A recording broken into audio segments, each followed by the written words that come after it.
દેખાડતો નથી. એટલા 1.5 વર્ષથી તારી પૂજા કરું છું. એવો ઝઘડો કર્યા પછી ભગવાન અંદર તે મૂર્તિમાં પ્રગટ થયા. પ્રગટ થઈ અને એ ભાઈને એક ઝાપટ મારી લે કે નાલાયક એકવાર ટિકિટ તો લે. આ વાત એવી છે આપણી, માગો તો કઈ મળે ભાઈ. સગી માં આપણે દૂધ પીરસતી નથી. આપણે આવ્યા છીએ તમારા માટે, તમારા હિત માટે, તમારા ભવિષ્ય માટેની વાત છે. આ જાગૃતતાનો અભાવ ઘણો ઓછો છે.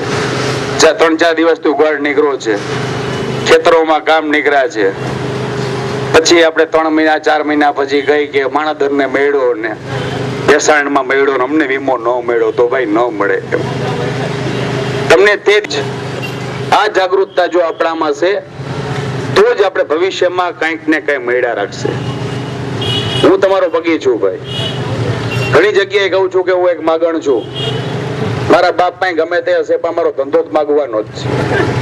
5 વર્ષ તમારી પાસે એકવાર માગવા આવું છું ને 5 વર્ષ માટે મને તમારા વતી ક્યાંક માગવાનું હોય છે.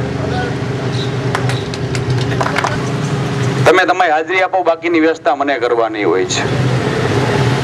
આમાં તમે જો કચાશ રાખશો ને તો પછી આપણે મળતું નથી. ચૂંટણીમાં જયારે ઉભો રહો ત્યારે તમે પાસે મત માંગવા આવતો હોઉં છું. તે દિવસે તમે કચાશ રાખો તો તે દિવસે હું હારી જાઉં છું. એમાં જયારે વસ્તુ માંગવાની હોય તે દિવસે આપણે આપણો દેખાવ, આપણી તાકાતનું પ્રદર્શન કરવું પડે ને તો જ આપણે ફાયદાઓ મળે છે. છેલ્લા 2.5 મહિનાથી વધારે આમ તો 82-83 દિવસ સુધી વરસાદ આપણે આવ્યો છે. વંથલી તાલુકો એવો છે કે વરસાદ જે પડે ભેસાણમાં, વિસાવદરમાં કે મેંદરડામાં પણ ભોગવવાનું આપણે હોય છે.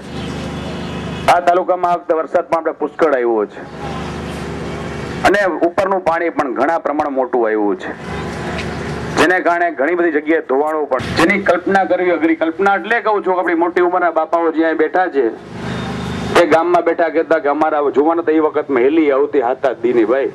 આ કળિયુગ છે, તમારામાં ન આવે એવાની વાત છે. આપણે અધિકારની વાત માંગવાની વાત કરું છું. અધિકારની એટલે કહું કે તમે એક કે બીજી રીતે કોઈ વસ્તુ ખરીદતા હો છો તે જગ્યાએ સરકારની રીતે ટેક્સ ઉઘરાવતી હોય છે. ટેક્સ સ્વરૂપ પર દીધેલા પૈસા જે છે આપણે એક કે બીજી રીતે વળતરમાં પાછા માગી શકીએ છીએ જ્યારે આપણું વર્ષ નબળું જાય ત્યારે. અમુક મુદ્દાઓ સંજોગોમાં પણ આપણા વહીવટ તંત્ર દ્વારા કોઈ પણ જવાબદારી અધિકારી જે તે સ્થળોની મુલાકાત પણ લીધેલ નથી, કોઈ પણ પ્રકારના રાહતો આપેલ નથી કે સર્વેની કામગીરી પણ કરેલ. વહીવટ તંત્રના આવા બેદરકારી ભર્યા વલણ સામે હમણાં ઓફિસ સુધી એવું નહીં કરતા અહીંથી ઉભા થઈને પાછા તમે તમારી રિક્ષામાં બેસીને પાછા વહી જાવ.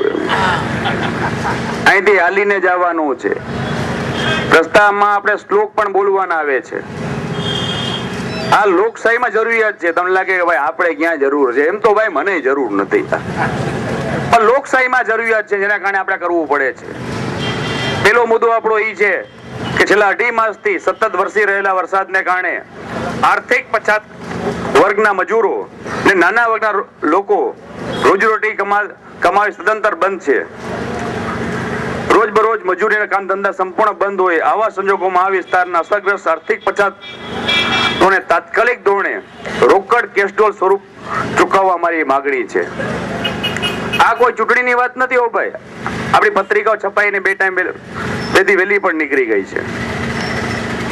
આટલા વર્ષોથી એવું બનતું હતું કે આપણે જયારે રોજીરોટી બંધ રહીએ તે વખતે સરકાર આપણે એક બીજી રીતે કેસ્ટોલ ચૂકવતી. હમણાં કઈ બંધ થઈ ગયું, સર્વે સંપૂર્ણ બંધ થઈ ગયો છે. કાંઠા તેમજ ઉભેણ નદીના કાંઠામાં ગામડાઓમાં ભારે પૂરને કારણે બેટમાં ફરવા ગયેલા હતા.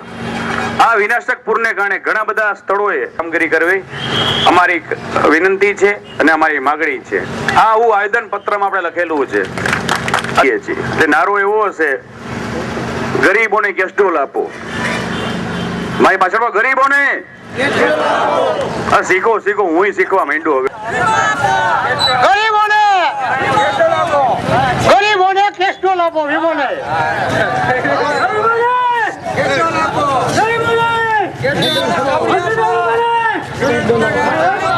ગરીબોને કેસ્ટોલ આપો,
જય